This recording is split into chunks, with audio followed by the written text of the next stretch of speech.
열린 하늘문교회 성도 여러분 반갑습니다. 김성원 목사입니다.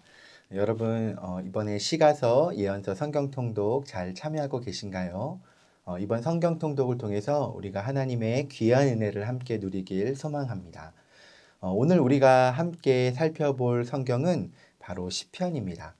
여러분 시편 하시면 다윗의 시편이 많이 떠오르시죠? 여호와는 나의 목자시니 내게 부족함이 없으리로다 라는 하나님을 향한 믿음과 신뢰를 고백한 시편을 우리가 잘 알고 있는데요. 구약의 다른 책들은 인간을 향한 하나님의 목소리에 강조점을 두고 있는 반면에 이 시편은 하나님을 향한 인간의 목소리에 강조점을 두고 있는 것입니다.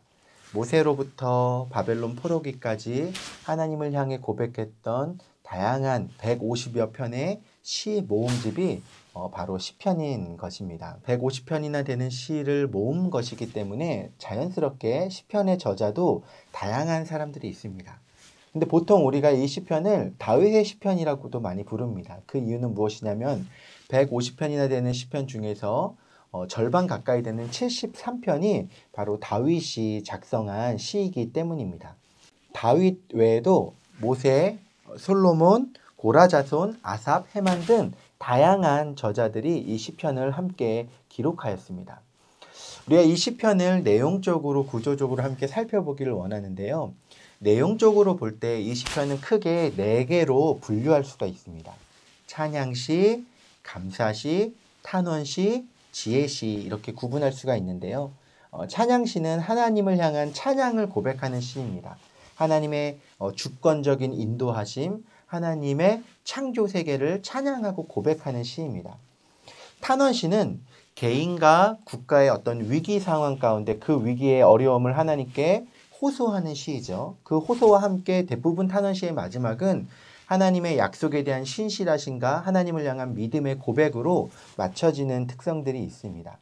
감사의 시는 하나님께서 우리에게 베풀으셨던 구원, 은혜, 인도하심에 대한 감사를 고백하는 시입니다. 그리고 지혜의 시 같은 경우는 교훈적인 목적을 향해서 쓴 시입니다. 악인과 의인, 어떻게 사는 것이 하나님 앞에서 더 바르고 합당한가를 교훈적으로 보여주는 시가 지혜의 시라고 볼 수 있겠죠. 유형적으로 볼 때는 이렇게 4가지의 내용적으로 이렇게 구분할 수 있지만 구조적으로도 우리가 함께 살펴봐야 됩니다. 시편은 총 5권으로 구분이 되어 있습니다. 1에서 41편은 1권, 42에서 72까지는 2권, 73에서 89편까지는 3권, 90편에서 106편까지는 4권, 그리고 107편부터 150편까지는 5권, 이렇게 큰 맥락으로는 5권으로 구분되어 있고요. 이 시편도 주제에 따라 흐름이 흘러가는 것이 있는데 시편의 서론을 구성하고 있는 것은 시편 1편과 2편입니다. 시편 1편에서는 복 있는 사람은 누구인가? 라는 질문을 던지면서 하나님의 율법을 순종하는 사람이 복 있는 사람이다 라고 선언하고 있죠. 그리고 시편 2편은 참다운 왕이 누구인가? 라고 질문하면서 하나님께서 세우신 왕, 메시아가 바로 참다운 왕이다 라고 서론에서 선언하고 있습니다. 시편의 결론부를 보면 시편 146편에서 150편으로 우리가 볼 수 있는데요. 이 결론부에는 할렐루야로 시작해서 할렐루야로 끝나는 찬양시들이 대부분입니다. 그래서 이 전체적인 흐름을 보면은 시편의 초반부, 앞부분에는 탄원시가 많이 나옵니다. 힘들고 어려운 위기상을 하나님께 아뢰는 시들이 주로 나오는데 시편의 결론 부분으로 갈수록 하나님을 향한 찬양과 고백의 시들이 많이 나오는 거죠.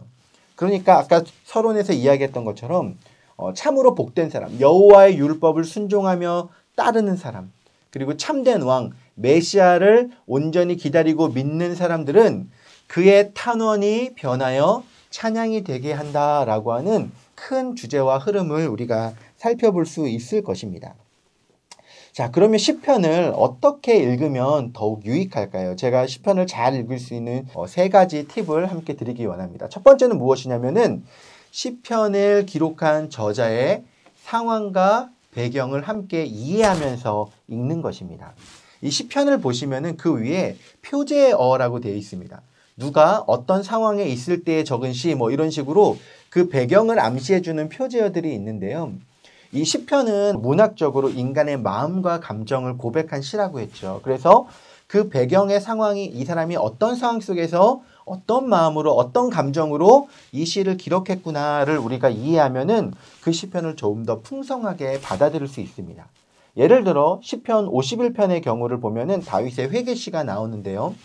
다윗이 밧세바 사건을 통해서 하나님 앞에 범죄한 이후에 그 자신의 죄를 나단 선지자를 통해서 책망받았을 때 회개하면서 썼던 시가 시편의 51편의 시입니다.